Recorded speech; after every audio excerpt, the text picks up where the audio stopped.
Et bonjour à tous, nous sommes le 12 décembre, on se retrouve pour l'Advent of Cyber 2023 du jour et on va attaquer la défense en profondeur. Donc c'est le thème d'aujourd'hui et on va voir du coup au niveau des objectifs un petit peu comment on va mettre en place une défense en profondeur avec du hardening basique et on va voir également comment avoir une méthodologie, comment faire une méthodologie pour casser une machine de type boot to root, donc c'est une sorte de CTF sur une machine vulnérable, un peu comme la hack de box. Et du coup, on va voir ça directement. Comme à chaque fois, on start la machine.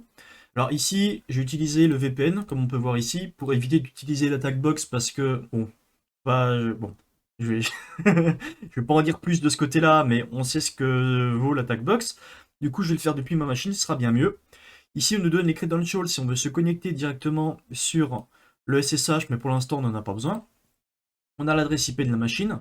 Donc, en théorie, ce qu'on pourrait faire tout au début, c'est lancer un scan and map, comme on le fait sur une machine hack de box classique. Bon, je peux le faire, de toute façon, ça risque. Alors, je vais me mettre en route quand même, parce que j'ai tous mes alias qui sont en route et pas en utilisateur actuel.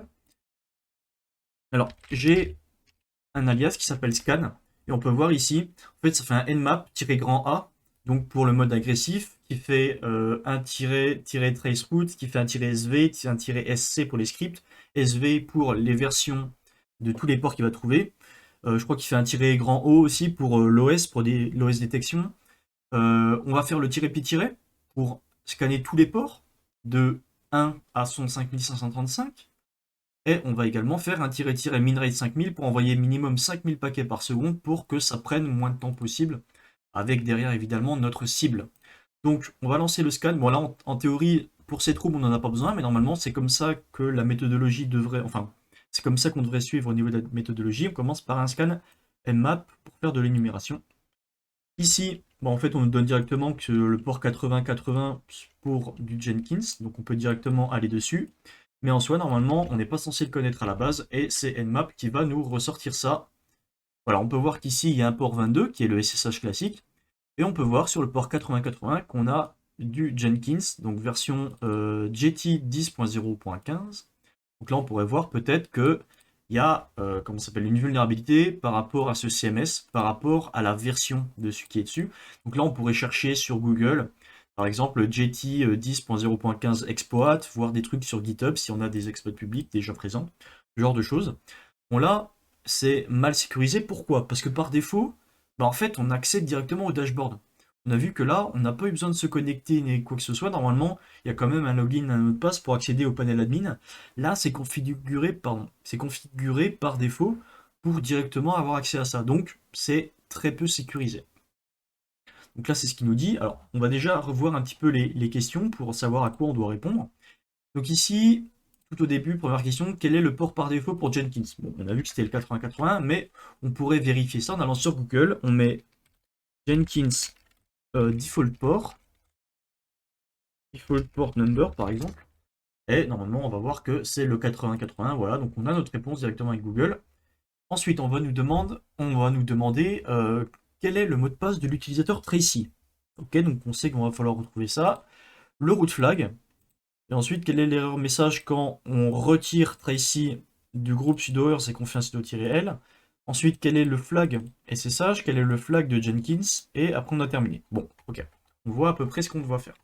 Ici, ils nous disent que là, en fait, ça va être l'attack chain. Donc, on va nous dire, on va nous donner les étapes à suivre pour réussir à casser une machine Jenkins. Ce qu'on pourrait faire ici, c'est que par exemple, il y a des sites comme Actrix qui existent ou d'autres ressources qui peuvent être intéressantes. C'est par exemple si on tape Jenkins Reverse Shell, normalement j'imagine que dans les premiers, il va y avoir du Jenkins et d'autres choses. Enfin du comment ça s'appelle? Du Actrix, voilà, Actrix Cloud. Et il y a beaucoup de choses qui ressortent. Là, on est sur Pentester Academy. On est sur le blog de Pentester Academy. Évidemment, je ne sais pas pourquoi à chaque fois ça bug au niveau de mon Firefox, mais on est sur un blog, on est sur un médium qui va nous expliquer différentes façons, par exemple, d'obtenir un shell sur un environnement Jenkins, sur un site web Jenkins. Donc ici, il nous dit que en fait, il faut aller dans la script console et on peut exécuter directement un reverse shell qui s'appelle Groovy. Donc ici, si on va là, est-ce que là on a quelque chose? On ne peut pas faire grand chose ici. Il y a le dashboard, mais on ne peut pas voir grand chose. On a le manage. Peut-être qu'on a des choses intéressantes. Hop, hop, hop, hop, script console. Tiens, tiens, tiens, est-ce que ce serait pas ce qu'on cherche? Si, c'est ce qu'on cherche totalement. Et ici, ils nous disent que, bah en fait, Groovy, voilà, reverse shell, c'est exactement ce qu'ils nous mettent. On va juste le copier-coller bien sagement. Alors, on va devoir modifier quelques trucs, notamment notre adresse IP de la machine avec laquelle on attaque pour obtenir le reverse shell. Donc moi, je suis sur le tune 0 parce que c'est via le VPN, donc c'est 10, 14, 33, 58. Hop, on copie, on remplace ici. Le port, on peut le changer, bon, ça n'a pas trop d'importance, tant qu'on se souvient lequel on a mis. Et ensuite, normalement, on est bon. Là, on va se mettre un listener donc avec Netcat sur le port. Je crois que c'était 6996. Voilà, on se met en écoute. On lance sur le script. Le script va faire en sorte que, en fait, c'est directement le service qui tourne derrière qui va venir contacter notre ordinateur, enfin notre machine. Et normalement, on est censé obtenir un reverse shell si tout s'est bien connecté, si tout s'est bien passé. On peut voir connection received.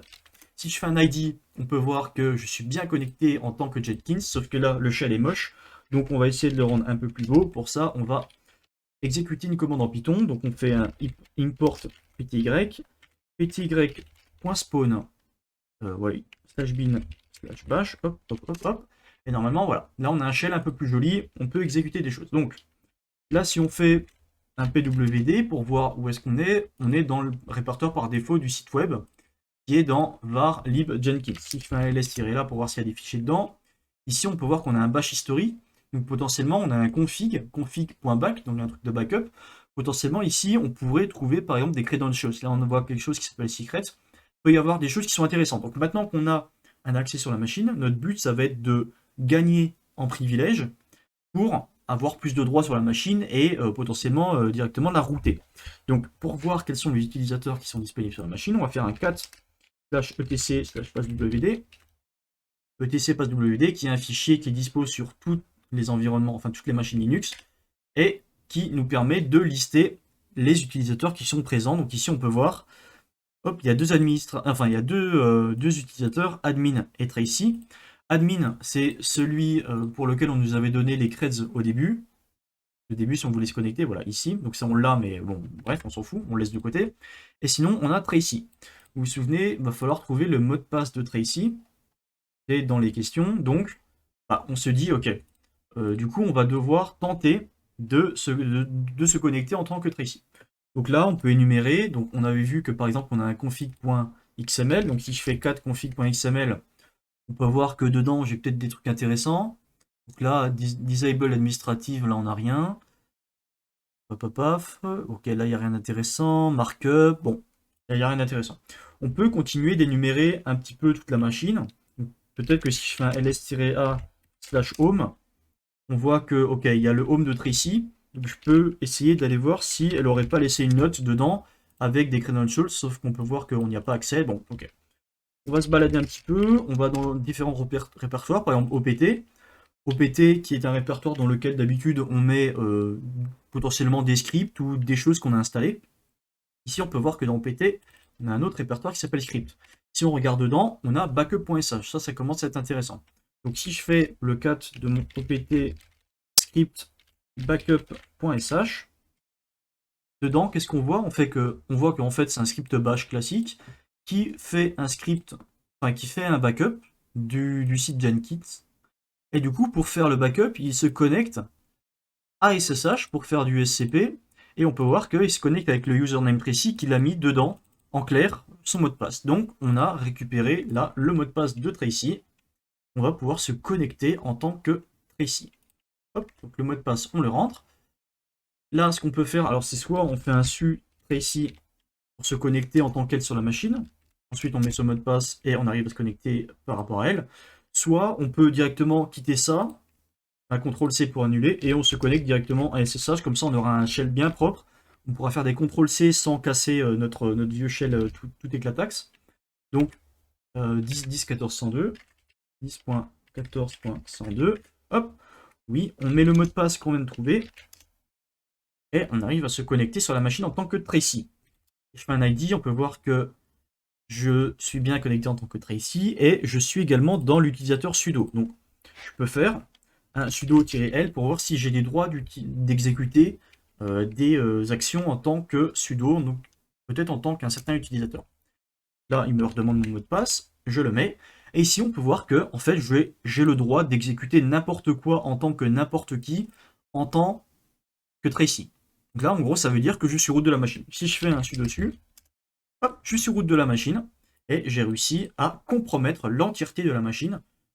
Donc voilà. Là, c'était vraiment pas très compliqué, mais le but de la room, c'est pas non plus de nous faire un challenge complexe, c'est de nous montrer comment faire en sorte d'attaquer une machine. Donc là, c'était vraiment un exemple trivial, mais ensuite, on va voir comment le sécuriser pour empêcher les actions qu'on vient de faire. Donc ici, on va aller dans le /root pour récupérer le flag qu'on recherche. Donc ici, on fait un cat de flag.txt. Hop, on a le flag qu'on cherchait. On le met ici. Et ensuite, voilà. Donc là, on a cassé la machine, mais maintenant, on va voir comment faire en sorte de sécuriser tout ça pour éviter que ça se passe. Donc, on va partir de la fin pour remonter jusqu'au début. C'est-à-dire que là, la fin, c'était l'utilisateur précis qui était dans le groupe sudo et on pouvait voir si on fait un sudo L, on avait le droit de tout faire. Là, ce que je vais faire, c'est que du coup, je vais quitter ça. Là, je vais avoir besoin, alors, exit, je vais avoir besoin de me connecter cette fois-ci en admin pour effectuer les tâches d'admin parce que sinon, je vais me bloquer dehors. Le mot de passe, il nous l'avait donné au début, c'est super strong password 1, 2, 3. Je le mets. Je suis connecté. Normalement, je fais un sudo dessus, je suis root. Voilà, on est bon. Et maintenant, je vais effectuer la commande pour supprimer Tracy du groupe des sudoers. Et du coup, si je fais...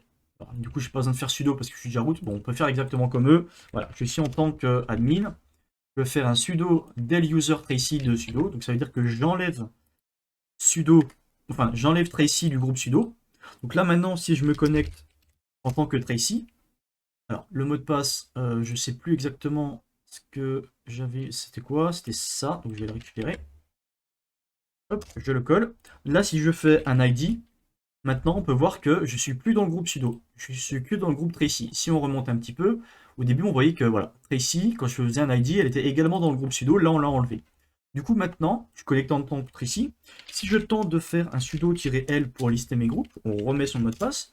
Là on me dit, ah sorry, l'utilisateur ne peut pas lancer de commande en tant que sudo sur la machine Jenkins. Donc ça c'est le message d'erreur qu'on nous demandait dans la question d'après. Et on voit bien que, bon là on commence à sécuriser la chose parce que déjà, si jamais l'utilisateur arrive à obtenir un reverse shell et si jamais l'utilisateur arrive à récupérer le mot de passe de Tracy, même s'il se connecte en tant que Tracy, après il peut plus rien faire. Enfin il peut plus rien faire, il peut causer quand même quelques petits dommages sur la machine, mais il peut pas devenir root de la machine et il peut pas du coup faire beaucoup plus de dégâts. Donc ça, première sécurité qu'on a mis en place. La deuxième, donc voilà. La deuxième, qu'est-ce que c'est? C'est de sécuriser SSH. Là, on a pu voir qu'on peut se connecter avec l'utilisateur Tracy à travers SSH. On va pouvoir faire en sorte d'aller dans le fichier de configuration de SSHD, donc le service SSH, pour désactiver l'authentification par mot de passe. Dans ce cas-là, une fois qu'on aura modifié cette information-là, par défaut c'est yes. Si on le met en no, alors il faudra restart évidemment le service SSH pour que ce soit pris en compte. Mais une fois qu'on aura fait ça, on ne pourra plus se connecter avec un utilisateur en utilisant son mot de passe. On devra utiliser du chiffrement, enfin une paire de clés. Donc SSH via une clé privée qu'on devra avoir.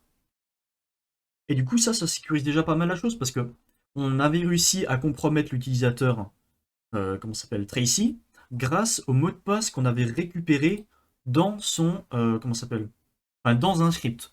Donc là, grâce à ça, on va plus pouvoir se connecter en SSH. Alors ça veut pas dire qu'on pourra plus accéder à Tracy parce que il y a encore son mot de passe. C'est-à-dire que là, avec le Reverse Shell, on était connecté en tant que Jenkins. Si je fais sur la machine un su Tracy et que je mets son mot de passe, je pourrais encore accéder en tant que Tracy, mais je ne pourrais plus SSH dessus avec l'utilisateur Tracy. Donc là, c'est déjà une sécurité en plus. Donc On va le faire maintenant. Par contre, je vais pas directement... Alors, je vais exit ici, voilà. Je vais juste pas de nouveau faire un système restart de SSH parce que je risque de me bloquer dehors. Mais on le fera à la fin pour vous montrer que après on ne pourra plus se connecter en tant que Tracy. Donc le fichier de config il est dans etc ssh sshd config. Hop, on rentre dedans. Hop, non, j'enlève ça. Non, hop, voilà. Donc ça, on va le mettre en commentaire parce que là normalement on nous dit ok, tu vas inclure tous les fichiers de configuration que tu trouves là-dedans. Nous, on veut pas, on veut juste que ce soit celui-ci qui soit pris en compte. Donc on va laisser ça comme ça. On va chercher, alors on pourrait faire une sorte de contrôle F pour aller chercher directement la ligne. Donc c'est password authentication. Password authentication no. Donc, alors je sais pas c'est quoi la touche pour faire une recherche, c'est CTRL W apparemment. Donc si je cherche password auth, voilà, on peut voir que c'est ici. Et que par défaut, alors il est à yes, et par défaut du coup il n'est pas activé. Enfin il est activé, il est par défaut à yes. Donc on va enlever le commentaire devant pour que la ligne soit prise en compte, et on va mettre no à la place. Là ça veut dire qu'on va plus pouvoir se connecter en SSH avec l'utilisateur, avec un utilisateur. On devrait utiliser la paire de clés public-privé, donc public tiré sur le serveur privé qu'on aura en notre possession, et on va devoir spécifier la clé privée pour se connecter directement sur la machine. Donc là, j'enregistre, je fais oui. Alors je vais pas, comme j'ai dit juste avant, le SSH restart tout ça à la fin, enfin je le ferai à la fin, parce que sinon bah, je vais juste me bloquer à l'extérieur du SSH. C'est pas ce qu'on veut, mais normalement à la fin on pourra retester, j'aurai un permission denied, et on va me préciser que parce qu'il accepte que des clés. Maintenant qu'on a fait ça, on remonte un petit peu plus dans la sécurisation, et maintenant qu'on a sécurisé tout ce qui était utilisateur, on va passer à la partie Jenkins. Donc ici, ils nous disent, alors, il y a différentes possibilités, différentes politiques à mettre en place. Par exemple, augmenter la politique au niveau des mots de passe. Là, on peut voir que le mot de passe utilisé par Tracy, il est relativement faible. Il n'y a pas beaucoup de caractères. Il y a, il y a des caractères spéciaux, mais bon, on peut voir que ça peut très facilement se retrouver au niveau d'une word list. Donc, comment s'appelle, une politique à mettre en place, c'est par exemple minimum 12 caractères, minuscules, majuscules, tout ce qui est des nombres, des chiffres, avec des caractères spéciaux et changeables une fois tous les 6 mois. Enfin, on doit le changer tous les 6 mois. Ça, c'est un exemple de politique de mot de passe qu'on peut mettre en place pour éviter ce genre de choses. Également, il nous parle de Zero Trust. Zero Trust, qu'est-ce que c'est? En fait, là, le problème, c'est qu'ici, on part du principe, au niveau de Jenkins, que vu que maintenant, on a sécurisé comment s'appelle, vu qu'on a sécurisé l'utilisateur, on se dit, ok, bah en fait, si jamais on arrive à péter Jenkins, c'est pas grave parce que on part du principe que l'utilisateur est sécurisé. Donc ça, on est en mode, ok, bon, on fait confiance à l'environnement, on fait confiance au système parce qu'on se dit que derrière, il y a quand même de la protection qui nous évite des choses un peu dramatiques. L'approche Zero Trust, c'est l'inverse, c'est on se dit, on ne fait confiance à rien du tout. Ça veut dire que même si on a une protection devant, donc par exemple un WAF, un Web Application Firewall qui est devant un site web, même si on se dit qu'il y a un WAF devant qui protège quand même de pas mal d'attaques, eh ben, on va pas faire confiance à l'application qui est derrière et on va quand même essayer de la sécuriser un maximum. Comme ça, si jamais un jour le WAF tombe, qu'il y a un problème ou qu'il y a un bypass qui est trouvé ou quoi que ce soit, eh ben derrière notre application, elle est quand même sécurisée un minimum et on va pas atterrir comme là-dessus. Parce que là, si jamais il y a un WAF qui fonctionnait et que là finalement il fonctionne plus, si on arrive à accéder à Jenkins pour 8080, bah, le problème c'est que là on arrive directement sur le dashboard et on n'a aucune protection derrière. C'est problématique. Donc là, l'approche Zero Trust, c'est vraiment ne faire confiance à rien du tout et on va tout sécuriser un maximum. Donc là, on nous dit que finalement, on va se rendre dans l'endroit spécifique où on avait notre var lib Jenkins. On va aller dessus. Alors avant de faire ça, on va essayer de récupérer le flag SSH. Alors normalement il est dans le fichier de config. Si on regarde bien et qu'on descend un petit peu, pof pof pof, là on descend, SSH, command, voilà. Là on a le flag, need secure this secure shell, need to secure this secure shell. On récupère le flag, on le met ici et on est bon. Maintenant, on va se rendre de nouveau dans le répertoire où est installé Jenkins, qui est dans varlib Jenkins. On va se rendre... Alors, non, ça je quitte, j'annule, hop. On se rend dedans. ls-là, on voit qu'on avait notre fameux fichier de config.xml par défaut, mais on peut voir qu'on en a un autre aussi qui est .back. .back pour la backup. Ça va être intéressant parce que si on regarde celui-ci, bon, on l'avait déjà vu au début, il contient certaines choses, mais on peut voir que voilà. Mais si on regarde le backup, donc .back, on peut voir que c'était l'ancienne version, et que là on a les authorization strategy, donc, qui sont des commentaires qui n'étaient pas ici.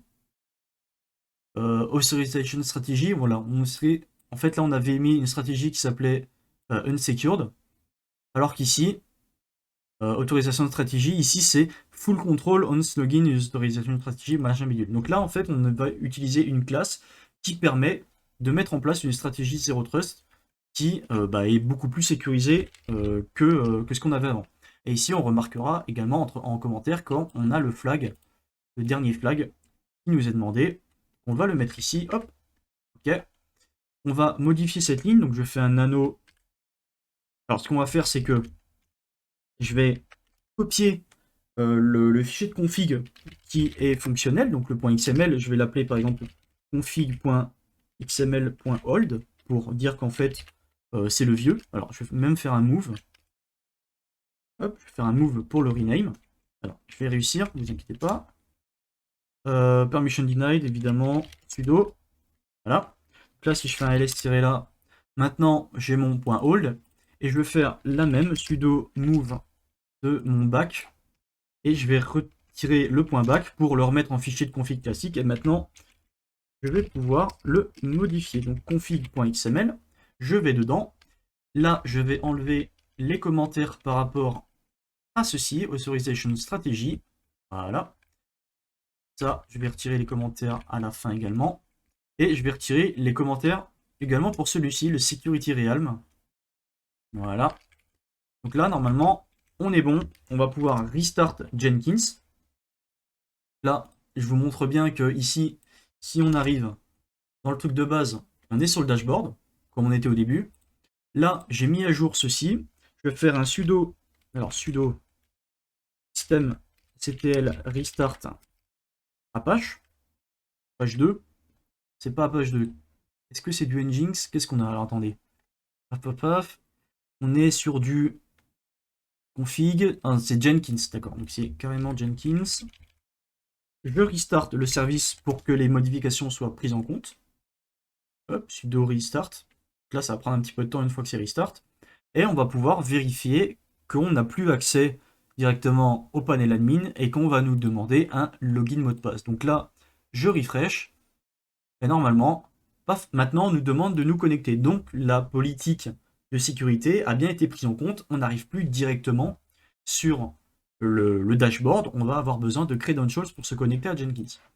Donc là, ça c'est bon.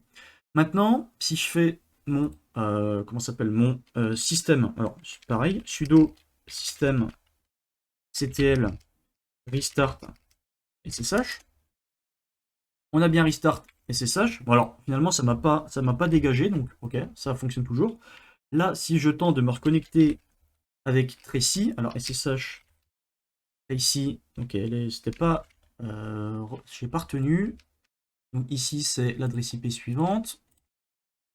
Hop, en tant que Tracy, oui. Hop, là, on me demande même plus mon mot de passe, on me dit, ok, bah en fait, maintenant, c'est même plus possible, permission denied, c'est impossible de te connecter avec un mot de passe. Tu dois obligatoirement spécifier une clé privée avec la clé publique qui doit être présente sur le serveur, dans Authorized Keys. Donc voilà, on a réussi ici à sécuriser l'entièreté du serveur, alors qu'au début c'était un gruyère. Là, on a fait quelque chose qui est beaucoup plus compliqué à hacker, à casser, à pénétrer, et du coup, voilà, on a montré la première partie, comment faire pour casser la machine, la deuxième partie, comment la sécuriser, notamment avec une approche Zero Trust. Donc j'espère que vous aurez appris des choses, que la vidéo vous a plu, et on se retrouve demain pour d'autres vidéos. Allez, bye bye.